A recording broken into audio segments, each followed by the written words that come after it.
అందరికీ నమస్కారం. అంబేద్కర్ మహాశయుడు గొప్ప భారతీయుడు, అందులో అనుమానమే లేదు. ఆ రోజుల్లోనే ప్రపంచంలోనే ఆసియా ఖండంలోనే అత్యంత ఉన్నతమైన డిగ్రీలు కలిగి ఉండి ఎక్కడైనా గొప్ప ఉద్యోగం పొంది ఉండే అవకాశాన్ని వదులుకొని భారతదేశానికి ఆయన తిరిగి వచ్చి భారత మాతకు సేవ చేసే ప్రయత్నం చేశారు. రాజ్యాంగ రచనా కమిటీకి అధ్యక్షుడిగా భారతదేశానికి అద్భుతమైన రాజ్యాంగాన్ని అందించారు.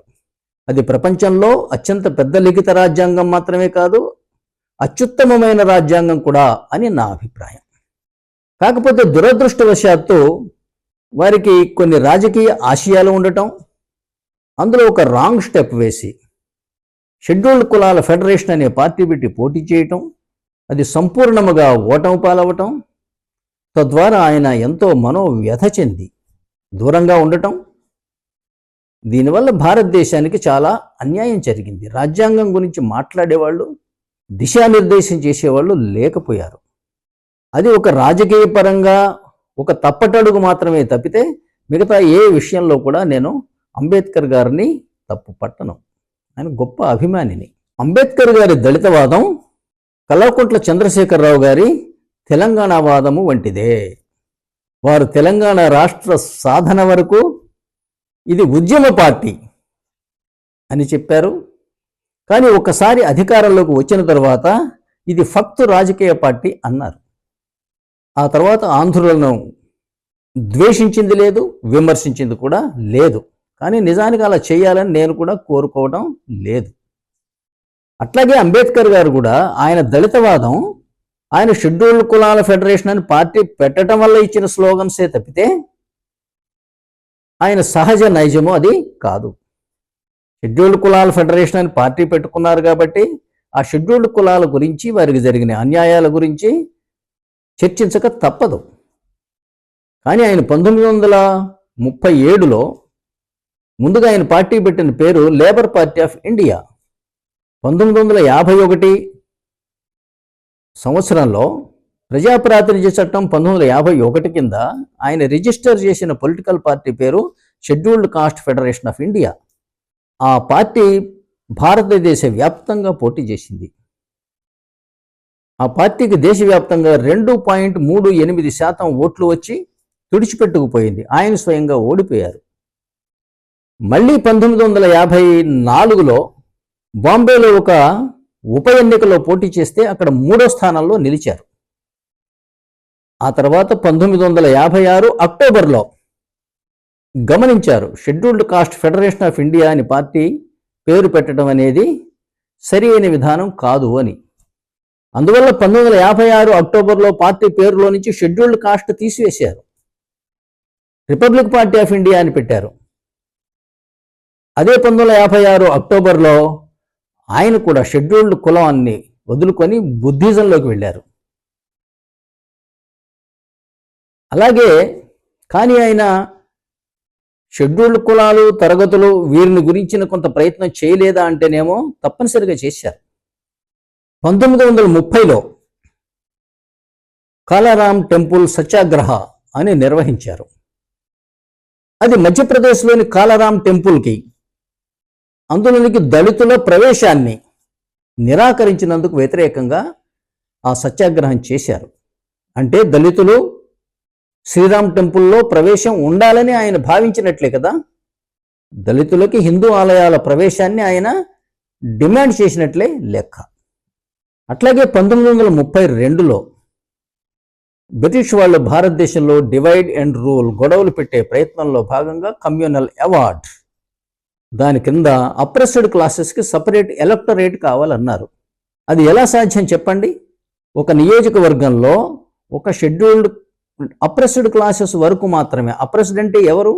ఎస్సీలా, ఎస్టీలా, బీసీలా, ఓసీల్లో వెనుకబడిన కులాలా? అలా ఒకే నియోజకవర్గంలో కొంతమందికి మాత్రమే ఓటు హక్కు కలిగి ఉంటే ఎన్నికైనటువంటి వ్యక్తి అందరికీ సంబంధించిన మనిషి ఎలా అవుతాడు? అది ప్రజాస్వామ్యం ఎలా అవుతుంది?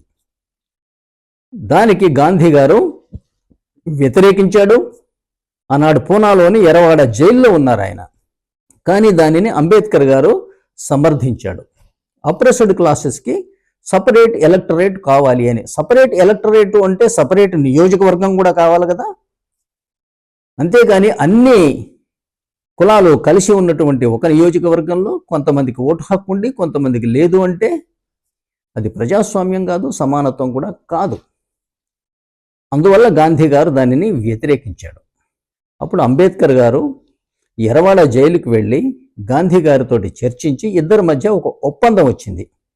దాని ప్రకారంగా ఎక్కడైనా సరే, ఎక్కడైతే ఎస్సీ ఎస్టీ అప్రెస్డ్ క్లాసెస్ యొక్క ఓటర్లు ఎక్కువగా ఉన్నారో అక్కడ వాళ్ళకు రిజర్వేషన్స్ ఇవ్వటం ద్వారా 138 పార్లమెంట్ సీట్లు ఇవ్వాలి అని నిశ్చయించారు.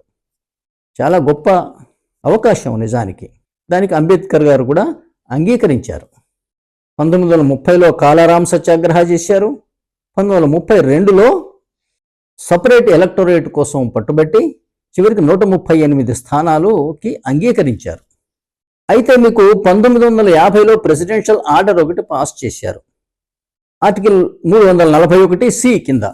దాని ప్రకారం హిందూ మతం నుంచి ఇతర మతాలకు మారిన వాళ్లకు రిజర్వేషన్స్ వర్తించవు. ఎస్సీ ఎస్టీ యాక్ట్ ప్రకారంగా ఇస్తానన్న బెనిఫిట్స్ వర్తించవు అని అనేక కులాల లిస్టు ఇచ్చారు. ముఖ్యంగా అవన్నీ కూడా ఎస్సీ కులాలే ఉన్నాయి. కానీ దీనిని అంబేద్కర్ గారు వ్యతిరేకించారా? 1950లో చెయ్యల. అది ఈరోజు ఎవరో ఒకరు యూట్యూబర్లో చాలా ఒక పెద్ద ఆయన మాట్లాడటం నేను విన్నాను. అది ఆర్డినెన్సు అని. ఆర్డినెన్స్ కాదది. ఆర్డినెన్సులు ఆర్టికల్ 123 కింద జరుగుతాయి.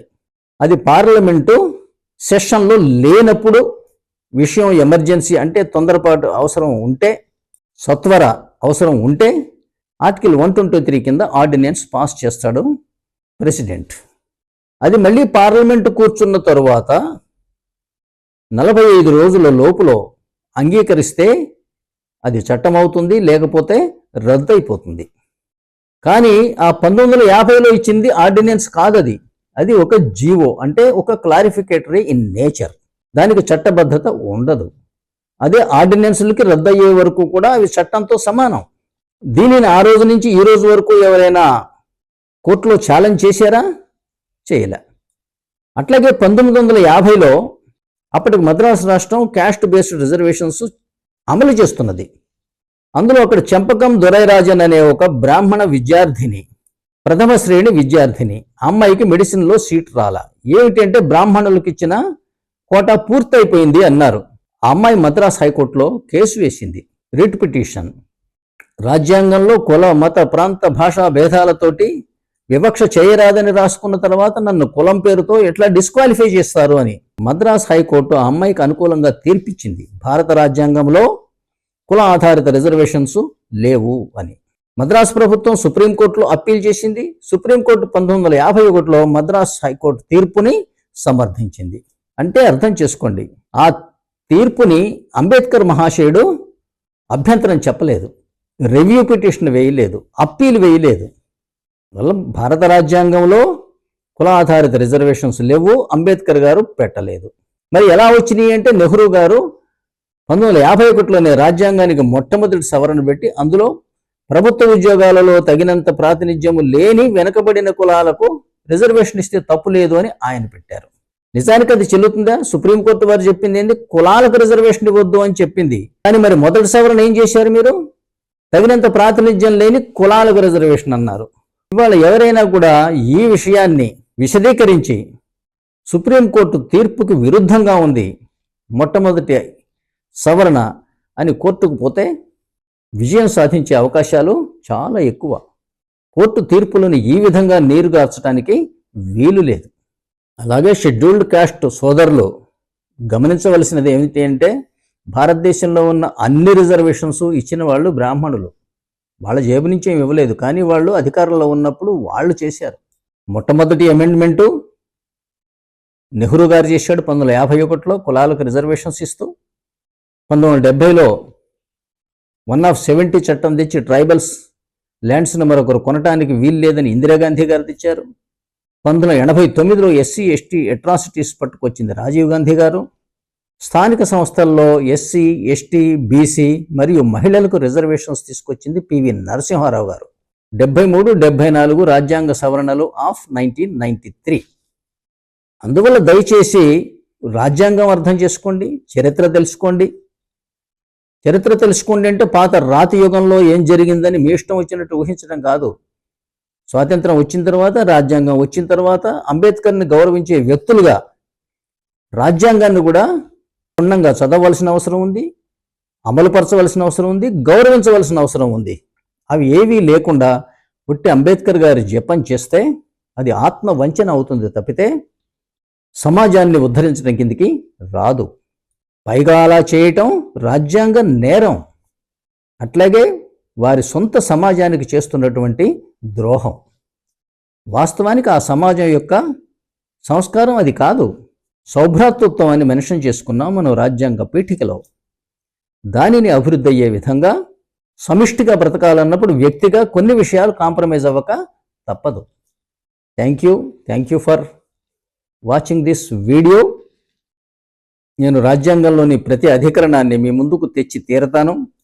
అవి ఎక్కడెక్కడ దురుపయోగమైనయా, దుర్వినియోగమయ్యాయా, దురవగాహనకు గురయ్యాయా వాటిని హైలైట్ చేస్తూ మీ ముందుకు అవి తీసుకొస్తాను.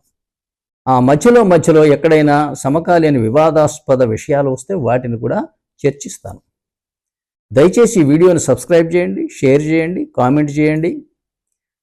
మీ విలువైన కామెంట్స్కి నేను సమాధానం ఇచ్చే ప్రయత్నం చేస్తాను. Thank you.